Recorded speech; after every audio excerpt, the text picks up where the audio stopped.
Hello guys, जय हिंद। Welcome to our channel UC live. जैसे कि आपको पता है यूसी लाइव में प्रॉपर क्लासेस चल रही हैं, तो उसी में एक और क्लास आई है, एरर्स स्पेशल की क्लास है।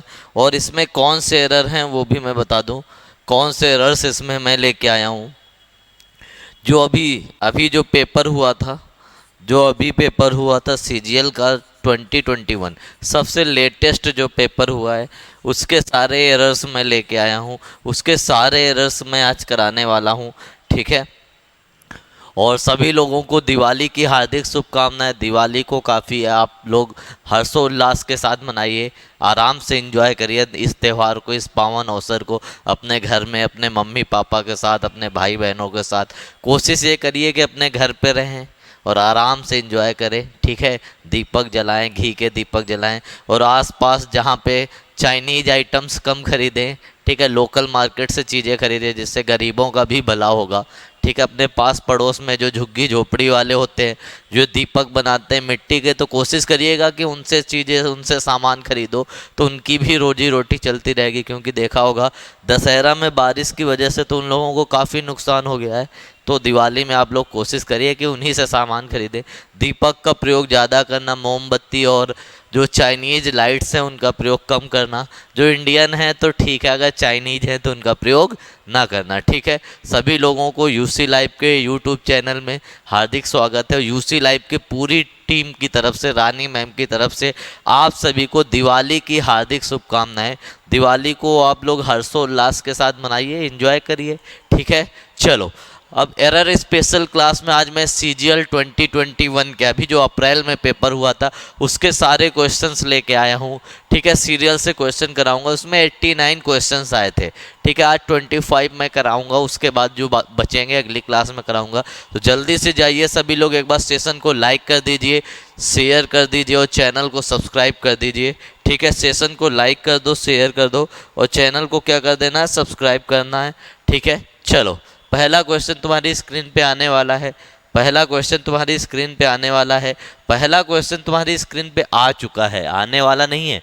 अब तो फिलहाल वो आ चुका है। क्या लिखा है? No one were present when I enter the hall. जल्दी से बताओ क्या आंसर होने वाला है। जल्दी से कमेंट बॉक्स में बताइए कि क्या आंसर होने वाला है। क्या लिखा है? No one were present when I entered the hall. जल्दी से बताओ क्या आंसर होने वाला है इसका, जल्दी से बताओ। अब देखो, एक कॉन्सेप्ट मैं बताने वाला हूँ, काफ़ी प्यारा सा कॉन्सेप्ट है। कभी भी पेपर में नो आ जाए, क्या आ जाए? नो। कभी भी एनी आ जाए, क्या आ जाए? एनी। कभी भी सम आ जाए, कभी एवरी आ जाए। कभी भी नो आ जाए, कभी भी एनी आ जाए, कभी भी सम आ जाए, एवरी आ जाए। इसके इनके साथ शब्द कौन कौन से आ सकते हैं? वन आ सकता है, थिंग आ सकता है या बडी आ सकता है। इनके साथ ये सारे शब्द आ सकते हैं। No one, nothing, nobody, anyone, anything, anybody, someone, something, somebody, everyone, everything, everybody. इस तरह के शब्द कभी भी आते हैं तो ये हमेशा वर्ब कैसी लेते हैं? ये हमेशा सिंगुलर होते हैं। क्या होते हैं?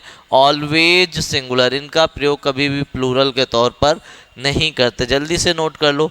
कभी भी नो आ जाए, एनी आ जाए, सम आ जाए, एवरी आ जाए, ये हमेशा क्या होते हैं? सिंगुलर होते हैं। इनका प्रयोग कभी भी प्लूरल के तौर पर नहीं करते। जब इनका प्रयोग प्लूरल के तौर पर नहीं करोगे तो ये वर्ब भी कैसी लेंगे? ये वर्ब भी सिंगुलर लेंगे। कैसी वर्ब लेंगे? सिंगुलर वर्ब लेंगे। तो अब जल्दी से बताओ इसका आंसर क्या होने वाला है। जल्दी से बताओ क्या लिखा है? नो वन वर। क्वेश्चन में बोला गया है नो वन वर। क्या नो वन के साथ वर आ सकता है? जल्दी से बताओ। क्या नो वन के साथ वर का प्रयोग हो सकता है? तो बिल्कुल नहीं हो सकता। नो वन वर नहीं होगा। क्या होगा? No one was. क्या हो जाएगा? No one was. अब हमें ये देखना है नो वन वॉज है कहाँ पे। इसमें तो नो वन वर है, तो यहीं पे वर की जगह हम क्या कर देंगे? वर की जगह कर देंगे वॉज। जल्दी से बताओ ये सबको क्लियर हुआ या नहीं। जल्दी से कमेंट बॉक्स में बताओ ये सबको क्लियर हुआ या नहीं। जल्दी से बताओ, ठीक है। जल्दी से बताइए ये सबको क्लियर हुआ या नहीं। जल्दी से बताइए। चलो अगले क्वेश्चन में चलते हैं, अगले क्वेश्चन में चलते हैं। फर्स्ट क्वेश्चन हो चुका है, बहुत प्यारा सा कॉन्सेप्ट भी मैंने बताया पहले वाले क्वेश्चन में, वो काफ़ी आसानी से चीज़ें हो गई। एक चीज़ मैं और बताता हूँ इसी में, एवरी आया, एवरी आया, ठीक है। कभी कभी तुम्हारे पेपर में ईच आता है, क्या आता है, ईच। अब हम एक चीज़ और बता रहे हैं, ईच और एवरी की, एवरी में क्या अंतर होता है। पहले तो ईच का ईच जब आता है तो वो इंडिविजुअल बात करता है, इंडिविजुअल किसी एक की बात करेगा, मतलब प्रत्येक होता है, मतलब इसका भी प्रत्येक होगा। लेकिन ये जब आएगा ये कंबाइंड बात करेगा, सबको लेके बात करेगा। और ईच का प्रयोग दो, ईच का प्रयोग जो होगा,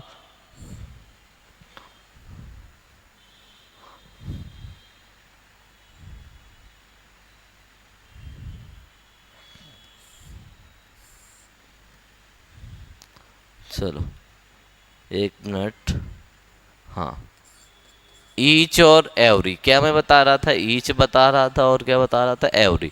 मैंने बताया ईच किसकी बात करेगा, ईच इंडिविजुअल बात करेगा, व्यक्तिगत बात करेगा। जब एवरी का प्रयोग होगा तो एवरी सबको कंबाइंड करके बात करेगा, कंबाइंड एक साथ ले लेगा। अब दूसरी चीज़ ये है कि ईच का प्रयोग दो के लिए भी हो सकता है और दो से ज़्यादा के लिए भी हो सकता है, टू और मोर देन टू, दोनों के लिए हो सकता है। लेकिन एवरी जो है उसका प्रयोग हमेशा मोर देन टू के लिए होगा। पहली चीज़ ये, एवरी का प्रयोग हमेशा मोर देन टू के लिए होगा। जल्दी से नोट करो ये, फिर और आगे चलते हैं और अच्छी चीज़ बताते हैं। एवरी का प्रयोग हमेशा किसके लिए होगा, मोर देन टू के लिए। क्लियर है। अब चलते हैं और एक प्यारा सा कॉन्सेप्ट इसी में और एक्सटेंड करते हैं इसको। क्या करते हैं, अब देखो, अगर ईच आ जाए कभी भी, या एवरी आ जाए, या ईच आ जाए या एवरी आ जाए, इनके बाद कोई भी नाउन आ जाए, ये नाउन हमेशा कैसा होगा, सिंगुलर होगा। और यहाँ पे वर्ब कैसी होगी, वर्ब भी सिंगुलर होगी। कभी भी ईच एवरी आ जाए, उनके बाद कोई नाउन आए तो वो नाउन हमेशा सिंगुलर होगा, उसके साथ आने वाली वर्ब भी सिंगुलर होगी। और अगर ईच एवरी को हम आप से जोड़ दें, ईच को अगर हम आप से जोड़ दें और एवरी को हम आप से जोड़ दें, तो एक चीज़ याद रखना, एवरी के साथ कभी भी ऑफ नहीं दिया जाएगा। जब ऑफ आएगा तो उसको हम किससे रिप्लेस कर देंगे, एनी के। तो ये याद रखना कि एवरी के साथ ऑफ नहीं आएगा, ईच के साथ आ सकता है। ईच के साथ ऑफ आएगा तो नाउन कैसा आएगा, नाउन आएगा प्लूरल। कैसा नाउन आएगा, प्लूरल नाउन आएगा। और जो वर्ब आएगी, वर्ब कैसी आएगी, वर्ब सिंगुलर आएगी। जल्दी से नोट करो, यहीं पे यहाँ पे भी ऐसा हो जाएगा। एनी के साथ जो नाउन आएगा वो नाउन प्लूरल होगा जब ऑफ से जुड़ा होगा। और जो वर्ब आएगी, वर्ब आएगी, वर्ब कैसी होगी, सिंगुलर होगी। जल्दी से नोट करो, जल्दी से नोट करो, ठीक है। अब एक कॉन्सेप्ट मैं और बताने वाला हूँ जो काफ़ी नया कॉन्सेप्ट है, लेटेस्ट कॉन्सेप्ट है। अगर ईच से पहले कोई नाउन या प्रोनाउन आ जाए, ईच से पहले अगर कोई नाउन प्रोनाउन आ जाए तो वो नाउन प्रोनाउन हमेशा प्लूरल होता है। इस केस में ईच के साथ जो वर्ब आती है वो भी प्लूरल होती है। जल्दी से ये कॉन्सेप्ट नोट करो, काफ़ी प्यारे प्यारे कॉन्सेप्ट हैं, जल्दी से नोट कर लो। ये चीज़ें पेपर में एज इट इज इस क्वेश्चन, इन कॉन्सेप्ट से तुम्हें क्वेश्चंस मिलेंगे पेपर में। तो जल्दी से नोट करते हुए चलो, अब चलते हैं अगले क्वेश्चन में। अगला क्वेश्चन भी आने वाला है, ठीक है। चलो, हो गया, सबने नोट कर लिया। एक चीज़ मैं और बताऊं तुम्हें, ये हो गया। कभी भी पेपर में वेन आ जाए, क्या आ जाए, वेन। कभी भी पेपर में वेन आ जाए, या सिंस आ जाए, या बिफोर आ जाए, या अंटिल आ जाए, अंटिल नहीं, अंटिल की स्पेलिंग सही कर लो, UNTIL। कभी भी अनलेस आ जाए तो ये याद रखना, इनके साथ हमेशा इंडेफिनिट टेंस होगा।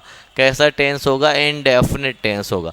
इनके साथ हमेशा कैसा टेंस होगा, इंडेफिनिट टेंस होगा। कैसा होगा, इंडेफिनिट होगा।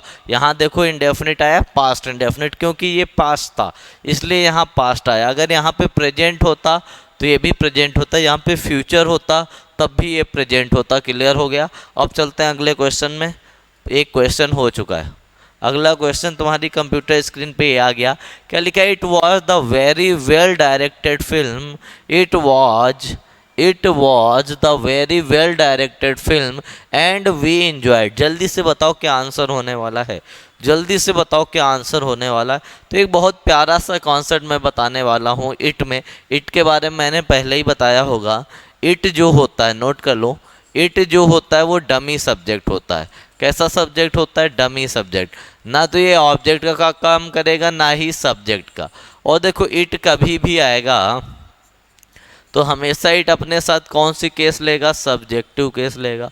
पहली चीज़ ये, इट कभी भी आएगा तो इट हमेशा अपने साथ वर्ब कैसी लेगा? सिंगुलर वर्ब लेगा। क्लियर है? कैसी लेगा? सिंगुलर।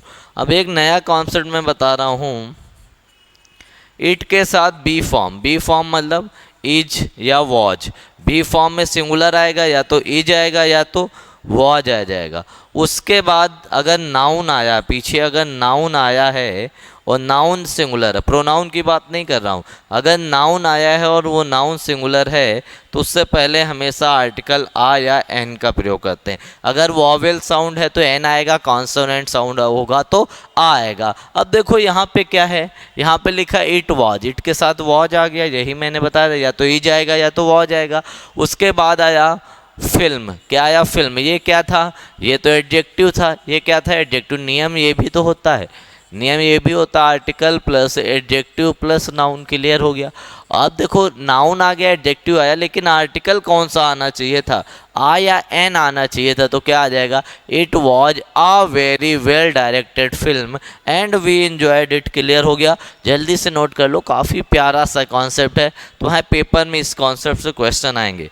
ठीक है, एक और क्वेश्चन मैं बोलने वाला हूँ, काफ़ी प्यारा सा क्वेश्चन है, पेपर में बार बार आता है। क्या क्वेश्चन है? It is me, it is me who is, it is me who is teaching English. It is me who is teaching English. अब जल्दी से बताओ क्या आएगा? It is me who is teaching English. जल्दी से बताओ क्या आंसर आने वाला है? It is me who is teaching English। क्या आएगा? काफ़ी प्यारा सा कॉन्सेप्ट है। मैंने बताया था कभी भी इट आएगा, क्या आएगा? इट आएगा तो सब्जेक्टिव केस आएगा, तो क्या है? मी का सब्जेक्ट क्या होगा? आई। It is I. अब हु क्या होता है? हु तो होता है आरपी, मतलब रिलेटिव प्रोनाउन। और कभी भी रिलेटिव प्रोनाउन आता है तो वो वर्ब अपने एंटीसीडेंट, एंटीसीडेंट का मतलब रिलेटिव प्रोनाउन से जस्ट पहले जो आया हो। रिलेटिव प्रोनाउन से जस्ट पहले क्या आया है? आई। तो आई के अकॉर्डिंग यहाँ पे इज नहीं आना चाहिए था, क्या आना चाहिए था? एम। जल्दी से नोट कर लो, आई के अकॉर्डिंग वहाँ इज नहीं आना चाहिए था, क्या आना चाहिए था? एम। जल्दी से नोट कर लो। काफ़ी प्यारे प्यारे कॉन्सेप्ट तुम्हें बताए जाने, काफ़ी तुम्हें मज़ा आने वाला है आज की क्लास में। आज की क्लास में सभी को काफ़ी मज़ा आएगा। अगर कॉन्सेप्ट समझ में आ रहे हैं तो लाइक शेयर करते रहो। ठीक है,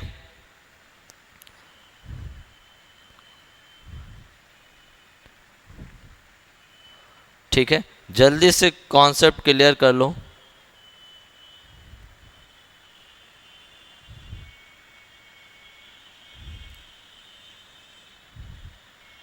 चलो अगले क्वेश्चन में चला जाए। अगला क्वेश्चन और प्यारा सा क्वेश्चन आएगा, और सारे क्वेश्चन अभी इसी साल सीजीएल में आए हुए हैं, तो आप लोगों को घबराना नहीं है। लेटेस्ट पैटर्न के क्वेश्चन है जो इसी साल पेपर हुए हैं 2021-22 में, सारे क्वेश्चन उसी के हैं। तो परेशान नहीं होना, घबराना नहीं। कोई सीजीएल का होगा, कोई सीएचएसएल का होगा, कोई एमटीएस का होगा। ठीक है, तो ज़्यादा परेशान होने की ज़रूरत नहीं। अब चलते हैं नेक्स्ट क्वेश्चन में। अगला क्वेश्चन कौन सा है? Third one. अब देखो थर्ड क्वेश्चन क्या लिखा है? If the economy fails this year it reflect badly on the government. पहले तो गवर्नमेंट से पहले आर्टिकल द आता है, ये बिल्कुल सही है। कोई भी बॉडी होगी, कोई भी कॉन्स्टिट्यूशनल बॉडी होगी, उससे पहले आर्टिकल द आता है, द पार्लियामेंट। ठीक है, ठीक है, parliament, the Lok Sabha, the Rajya Sabha. चलो अब जल्दी से बताओ, द लेजिस्लेचर। ठीक है, अब देखो if the economy fails this year it reflects. अब देखो कभी भी दो फ्यूचर इवेंट, फ्यूचर के कभी भी फ्यूचर के दो इवेंट एक साथ हो रहे हो।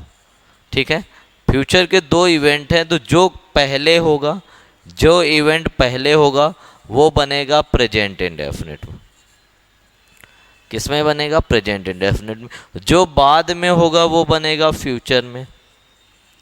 फ्यूचर टेंस में। पहली चीज़ है, अगर फ्यूचर के दो इवेंट एक साथ हो रहे हों तो जो पहले होगा वो प्रेजेंट इंडेफिनिट में बनेगा, जो बाद में होगा वो किस में बनेगा, फ्यूचर टेंस में।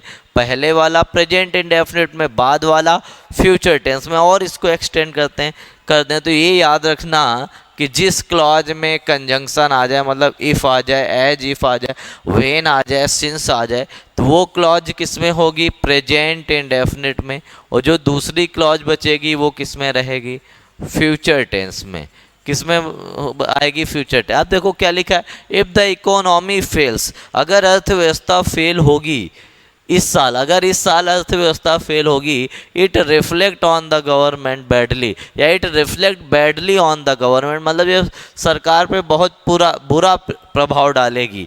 अब देखो बुरा प्रभाव डालेगी, ठीक है। मैंने बोला दो क्लॉज एक साथ हो रही हूँ फ्यूचर के, तो जो काम पहले होगा, पहले तो इकोनॉमी फेल होगी तो प्रेजेंट इंडेफिनिट में, ये तो बिल्कुल सही है। और दूसरा किस में होगा, फ्यूचर टेंस में। क्या ये फ्यूचर टेंस में है? और यहाँ पे मैंने शॉर्टकट बताया था, इफ़ के बाद प्रेजेंट इंडेफिनिट या प्रेजेंट इंडेफिनिट है और दूसरी क्लॉज फ्यूचर टेंस में। तो फ्यूचर में तो विल सेल आता है, तो क्या आ जाएगा, इट विल रिफ्लेक्ट।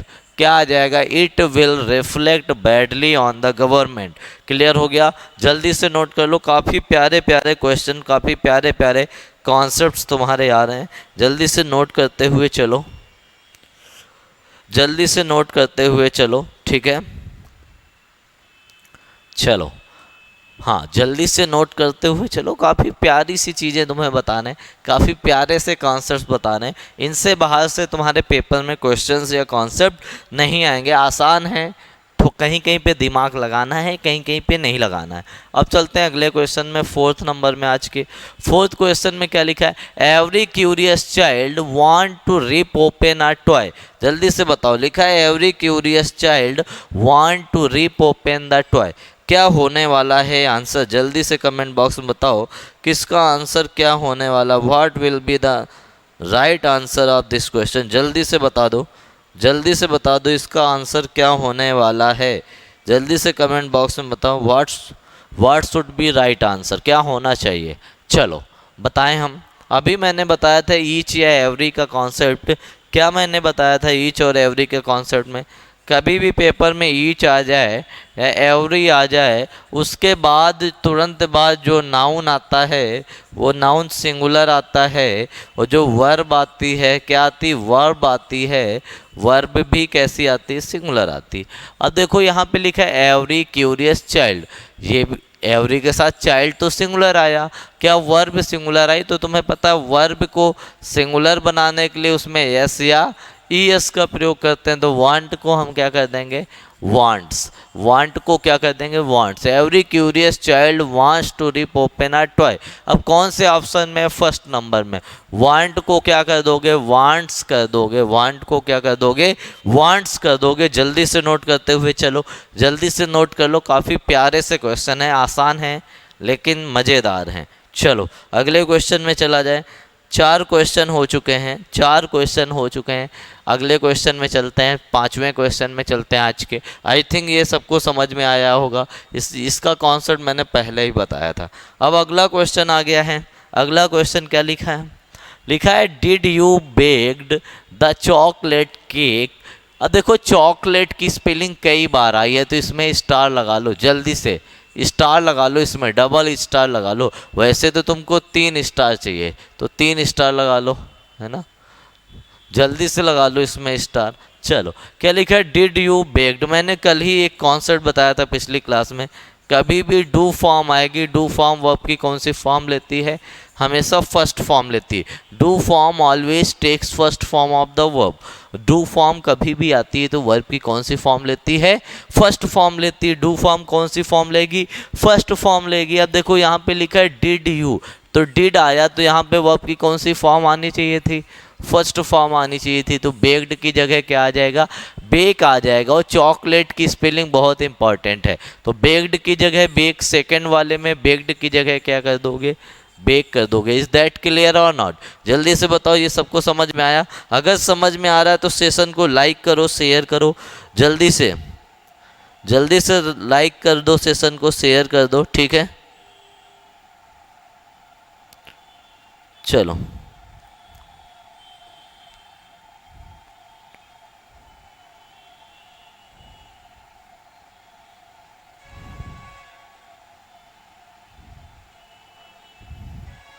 क्लियर हो गया? जल्दी से बताओ।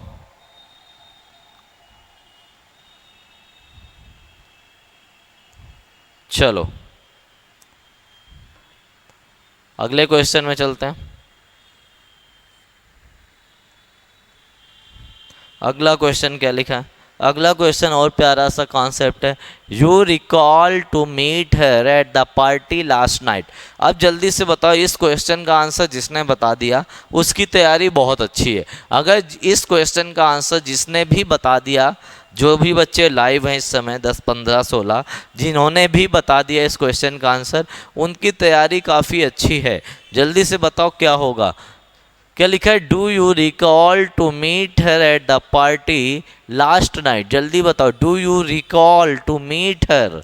जल्दी से बताओ भैया क्या आंसर होगा। Her at the party last night. जल्दी से बताओ क्या आंसर होने वाला है। अब देखो कभी भी क्या आ जाए, रिकॉल आ जाए, यही तो लिखा है। कभी भी रिग्रेट आ जाए, क्या आ जाए? रिग्रेट।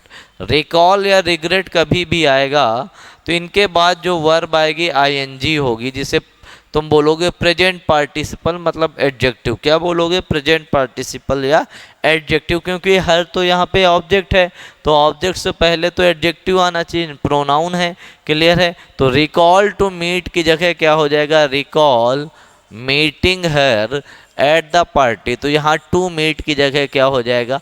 मीटिंग हो जाएगा। जल्दी से बताओ क्या ये सबको समझ में आया? क्या ये सबको समझ में आया? ठीक है, जल्दी से बताओ सबको ये समझ में आया हो तो अगले क्वेश्चन में चलते हैं। रिकॉल के साथ क्या आएगा? सबको पता है, वर्ब की आईएनजी फॉर्म। क्या आ जाएगी? वर्ब की आईएनजी फॉर्म।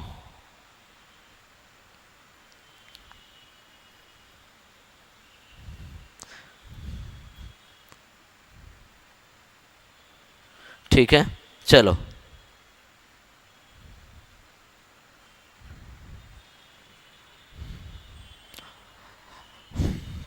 अगले क्वेश्चन में चलते हैं। अगला क्वेश्चन क्या लिखा है?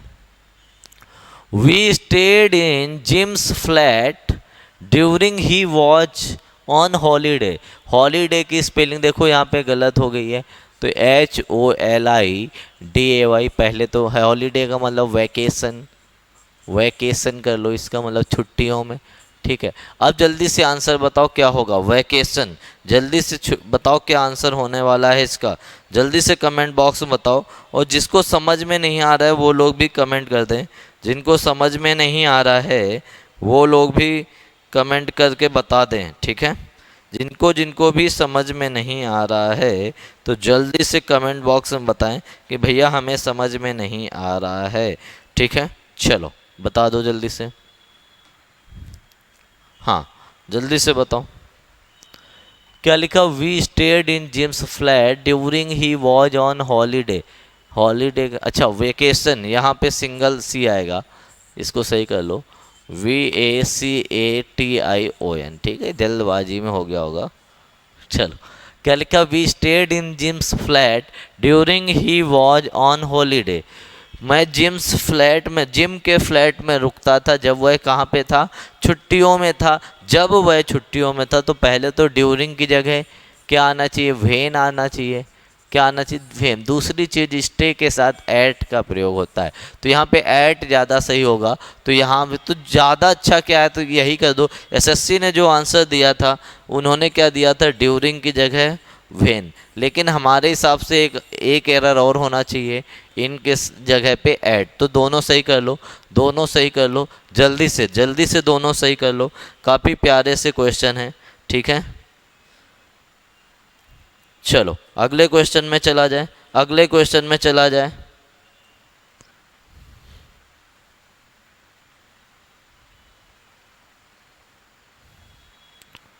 ठीक है, अगला क्वेश्चन तुम्हारी स्क्रीन पे आ गया। सही हो गया? सही हो गई। अगला क्वेश्चन क्या लिखा है? He allowed his son to drive but he warned him of the danger. जल्दी से बताओ, he allowed his son to drive but he warned him of the danger. जल्दी से बताओ क्या आंसर होने वाला है, इस क्वेश्चन का क्या आंसर होगा, जल्दी से कमेंट बॉक्स में बताओ क्या आंसर होने वाला है इस क्वेश्चन का। 7th 8th नंबर क्वेश्चन है, जल्दी से बताओ।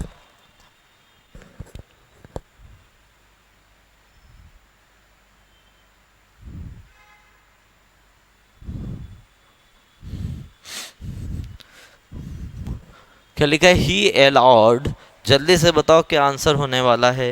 He allowed his son to drive but he warned him of the danger. जल्दी से बताओ। अब देखो पहले तो ही अलाउड है, ये तो पास्ट इंडेफिनिट में है, पास्ट इंडेफिनिट में his son to drive but he Warne.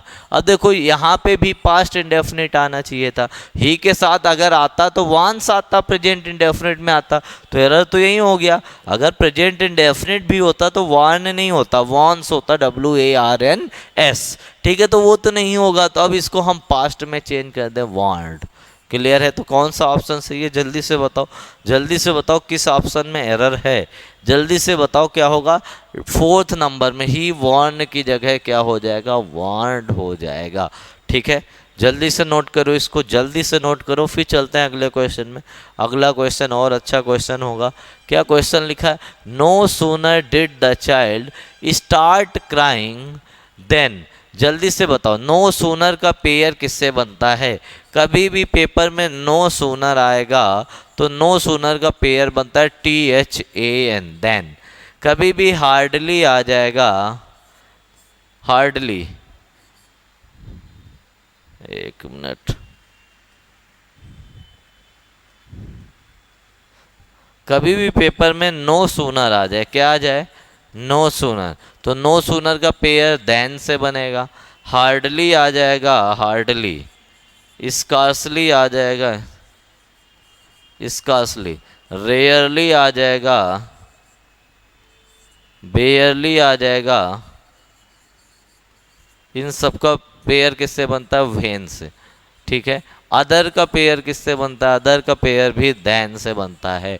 जल्दी से नोट कर लो, ये पेयर वाले डायरेक्ट क्वेश्चन पूछे जाते हैं एग्जाम्स में, डायरेक्ट ऐसे ही आएंगे, ऐसे ही आएंगे, कोई भी बदलाव इन क्वेश्चंस में नहीं होता है। नो सूनर के साथ देन, ठीक है, नो सूनर के साथ हमेशा क्या आता है, देन आता है। तो जल्दी से बताओ,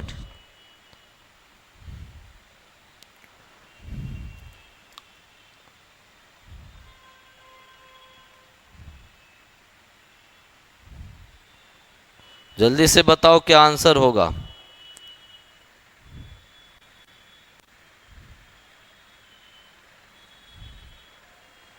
जल्दी से बताओ भाई।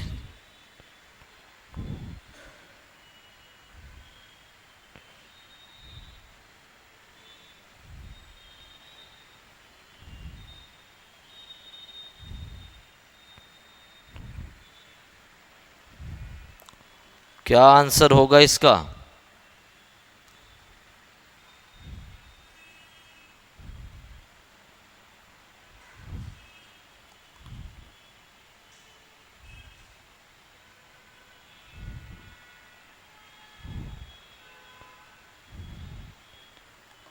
चलो बताओ जल्दी से।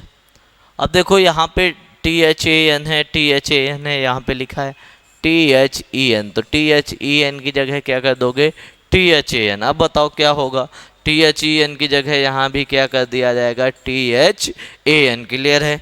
अब चलते हैं अगले क्वेश्चन में, ये तो सबको आ गया होगा। चलो अगला क्वेश्चन क्या लिखा है, it is not worth having the trouble to write. देखो एरर हमें यहीं पे मिल गया है, तो आगे पढ़ने की ज़रूरत ही नहीं है। अगले क्वेश्चन में जल्दी से बताओ आंसर क्या होने वाला है, जल्दी से बताओ क्या आंसर होने वाला है अगले क्वेश्चन का, क्या आंसर होने वाला है, जल्दी से बताओ। It is not worth having the trouble, कभी भी वर्थ आता है, ठीक है, उसके तुरंत बाद क्या आएगा, नाउन आएगा, क्या आएगा, नाउन। तो जल्दी से बताओ क्या आ जाएगा, जल्दी से आंसर बताओ क्या होने वाला है, कमेंट बॉक्स में बताओ क्या आएगा। तो सीधी बात है वर्थ के बाद नाउन आएगा, तो वर्थ द ट्रबल क्या आ जाएगा, it is not worth the trouble आ जाएगा। ठीक है, to write to him, it is not worth the trouble having to write to him as he, और हैविंग की तो जरूरत ही नहीं पड़ेगी ना, तो यहीं पे ट्रबल को पहले कर दो, वर्थ के बाद ट्रबल को क्या कर दो, पहले कर दो। तो फोर्थ पार्ट में एरर होगा, कौन से पार्ट में होगा, फोर्थ पार्ट में वर्थ के बाद नाउन पहले आता है। ठीक है, क्लियर हो गया। जैसे मूवी वर्थ वॉचिंग की सुने होगे, ठीक है, वैसे तो वर्थ से पहले नाउन आता है, तो अगर यहाँ से यहाँ ले जाओगे वर्थ से पहले तो एरर दो पार्ट में चला जाएगा, एक ही में रहना चाहिए। तो करते क्या है, ट्रबल को हम पहले ले आते हैं। ठीक है, अब चलते हैं अगले क्वेश्चन में, 11th नंबर में। अगला क्वेश्चन क्या लिखा है, द रिसेंटली हाइक। हाइक क्या है, हाइक का मतलब है इंक्रीज इन प्राइस।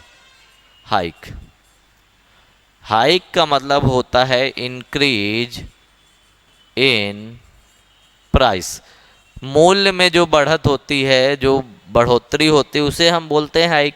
अब जल्दी से बताओ क्या होगा, जल्दी से बताओ क्या होगा, द रिसेंटली हाइक, जल्दी से बताओ रिसेंटली हाइक होगा कि नहीं।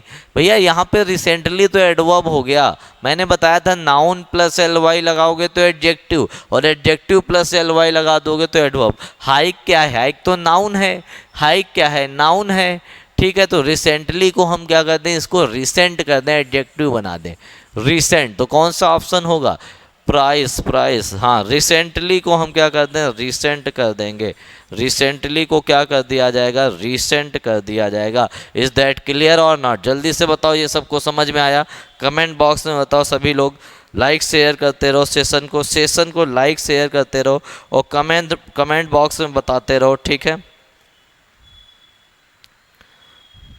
चलो क्लियर हो गया, क्लियर हो गया। चलो अगले क्वेश्चन में चलते हैं। अगला क्वेश्चन और प्यारा सा क्वेश्चन, क्या लिखा, your name precedes before mine, mine होगा यहाँ पे MINE, in the admission list. अब देखो एक चीज़ मैं बताऊँ, कभी भी तुमने सुना होगा कजिन, COUSIN, कजिन के साथ क्या नहीं आता, ब्रदर नहीं आता या सिस्टर नहीं आता, ये तो पढ़ा ही होगा। ठीक है, कभी भी रिवर्स के साथ, किसके साथ, रिवर्स के साथ बैक का प्रयोग नहीं करता। ठीक है, रिवर्स के साथ बैक का प्रयोग नहीं होता। रीअटेम्प्ट के साथ, रीअटेम्प्ट के साथ अगेन का प्रयोग नहीं होता, ये सुपरफ्लस है, AGAIN, अगेन का प्रयोग नहीं होता। कभी भी ब्लंडर के साथ, ब्लंडर के साथ हम किसका प्रयोग नहीं करते, मिस्टेक का प्रयोग नहीं करते, क्योंकि सेंटेंस क्या हो जाता है, सुपरफ्लस। अल्टीमेटम के साथ हम कभी भी, अल्टीमेटम के साथ हम कभी भी वार्निंग का प्रयोग नहीं करते, सेंटेंस हो जाता है सुपरफ्लस। उसी तरह से हम कभी भी प्रेसीड्स के साथ बिफोर का प्रयोग नहीं कर सकते, क्योंकि प्रेसीड का मतलब ही होता है प्री, मतलब पहले, जब पहले आ गया और बिफोर का मतलब भी पहले होता है, तो सेंटेंस क्या हो गया, सुपरफ्लस। जब सेंटेंस सुपरफ्लस हो गया तो गलत हो गया, तो क्या आ जाएगा, your name precedes mine in the admission list. तो यहाँ से बिफोर को क्या कर दो, एलिमिनेट कर दो। कौन से पार्ट में होगा, फर्स्ट में। जल्दी से नोट करो, बहुत प्यारे से कॉन्सेप्ट हैं, बहुत प्यारे से कॉन्सेप्ट हैं, किताबों में नहीं मिलेंगे। ठीक है,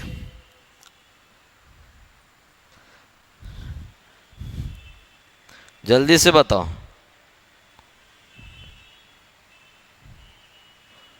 ठीक है, अगले क्वेश्चन में चला जाए, अगले क्वेश्चन में चला जाए। अब ये क्वेश्चन जो आया है, क्या लिखा है, he was late for school and punished. ये क्वेश्चन जो भी बता देगा उसका बेसिक सेंस बहुत अच्छा है, बेसिक नॉलेज बहुत अच्छा है। जल्दी से बताओ क्या होगा, इस क्वेश्चन का आंसर क्या होने वाला है, जल्दी से बताओ, जल्दी से बताओ क्या होने वाला है, जल्दी से बताओ इसका आंसर क्या होने वाला है। क्या हैगा, he was late for school and punished. पहले तो वह स्कूल के लिए लेट हो गया और वो पीटा गया, खुद से तो नहीं पीटा गया होगा, तो कौन सा वॉइस होगा? Passive voice. और पैसिव वॉइस जब पास्ट इंडेफिनिट का बनता है तो वॉज या वर के साथ क्या आती है? V3। V3 तो आगे क्या वॉज या वर आया? ही है, तो ही क्या लेगा? वॉज। तो यहाँ पे क्या आ जाएगा? Was punished. तो यहाँ पे क्या आ जाएगा? And was punished. क्या हो जाएगा? And was punished. क्लियर हो गया? जल्दी से बताओ क्लियर हुआ या नहीं क्लियर हुआ? जल्दी से कमेंट बॉक्स में बताओ ये सारी चीज़ें आपको क्लियर हुई या नहीं। अब चलते हैं अगले क्वेश्चन में। 13 क्वेश्चन हो चुके हैं। नेक्स्ट क्वेश्चन में चलते हैं 14th नंबर में। अगला क्वेश्चन तुम्हारी स्क्रीन पे आ गया। क्या लिखा है? My house is more spacious than my sister. मेरा घर मेरी सिस्टर से ज़्यादा स्पेसियस है, ज़्यादा जगह है मेरे घर में मेरे सिस्टर से। अब बताओ मेरे घर में मेरे सिस्टर के घर से ज़्यादा स्पेस है या मेरी सिस्टर से ज़्यादा स्पेस है? जल्दी से बताओ, जल्दी से बताओ। अगर मैं एपेस्ट्रॉफी की बात करूं, किसकी मैं बात करूं? एपेस्ट्रॉफी। तो एपेस्ट्रॉफी क्या होता है? एपेस्ट्रॉफी होता है पोजीशन दिखाता है। क्या दिखाता है? पोजीशन। POSSESSION। पोजीशन मतलब अधिकार। कैसे लगाया जाता है? ऐसे, ठीक है। अब ये लिविंग के साथ तो एपेस्ट्रॉफी एस लगता है, लिविंग के साथ तो लगता है, लेकिन नॉन लिविंग के साथ इसका प्रयोग नहीं लगता है। क्लियर? पहली चीज़ ये, नॉन लिविंग के साथ ये नहीं लगता, ठीक है। और अगर हिस साउंड हो, कैसा साउंड हो? अगर हिस साउंड हो तो अपेस्ट्रॉफी एस नहीं आता है, सिर्फ अपेस्ट्रॉफी साइन आता है, ये भी पता होना चाहिए। तो क्या आएगा? My house is more spacious than my sister नहीं आएगा, माई सिस्टर्स हाउस आ जाएगा। या तुम माई सिस्टर्स भी कर दोगे तब भी सही होगा, माई सिस्टर्स, मेरे सिस्टर के, क्योंकि हाउस ऑलरेडी आ चुका है तो नाउन को रिपीट ना भी करोगे तब भी सही, सिर्फ वहाँ पे क्या लगाना है? एपेस्ट्रॉफी। तो कौन से ऑप्शन में है? फर्स्ट नंबर में, माई सिस्टर्स। जल्दी से बताओ ये सबको क्लियर हुआ? जल्दी से कमेंट बॉक्स में बताओ ये सबको क्लियर हुआ?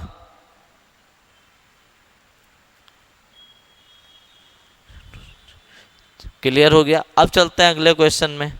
अगले क्वेश्चन में चलते हैं। अगला क्वेश्चन क्या लिखा है? लिखा है it was a surprising to receive the gift from my brother. जल्दी से बताओ। It was a surprising. पहले तो इट है, वॉज है, आ है, तो यहाँ पे क्या होना चाहिए? नाउन होना चाहिए, ठीक है। पहली चीज़ तो ये सरप्राइजिंग, या तो अगर वर्ब भी होगी तो यहाँ पे आ नहीं होगा, तो या तो इसको हम क्या कर दें? इट वॉज आ सरप्राइज, या तो इसको हम ऐसे लिख दें, या तो हम इसको क्या लिख दें? It was surprising. It was surprising. तो कौन सा वाला ज़्यादा सही होगा? यही वाला ज़्यादा सही होगा, इट वॉज सरप्राइजिंग, क्योंकि ये तो वर्ब है, आर्टिकल वाला तो कॉन्सेप्ट बनेगा ही नहीं, ठीक है। या तो इट वॉज आ सरप्राइज लिखें अगर आर्टिकल लिखना है, अगर आर्टिकल हटाना है तो क्या आएगा? It was surprising. तो कौन सा ज़्यादा सही है? यहाँ से आ को हटा दो तो कौन से ऑप्शन में है? फोर्थ नंबर में क्या कर दिया जाएगा? आ को हटा दिया जाएगा। जल्दी से बताओ। 15 क्वेश्चन हो चुके हैं। इन 15 क्वेश्चंस में किसी को कोई दिक्कत हो तो जल्दी से कमेंट बॉक्स में बताओ, ठीक है। जल्दी से बता दो। 15 क्वेश्चन हो चुके हैं। अगर यहाँ तक किसी को कोई दिक्कत है किसी भी प्रकार की तो जल्दी से बता दो। अगर दिक्कत नहीं है तो कोई बात नहीं, और आज इतने ही क्वेश्चंस रखेंगे। आई थिंक इतने बहुत हैं आज के लिए, ठीक है। सभी लोगों को एक बार फिर से दिवाली की हार्दिक शुभकामनाएं। आराम से दिवाली मनाइए, खेलिए कूदिए, एंजॉय करिए, मिठाइयाँ खाइए और पढ़ाई लगातार करते रहिए। कोशिश करिए कि जो अगली दिवाली हो वो सरकारी पैसे से हो, तुम्हारी पेमेंट के पैसे से हो, ठीक है। तब तक के लिए सबको बाय बाय, जय हिंद, हैप्पी दिवाली अगेन।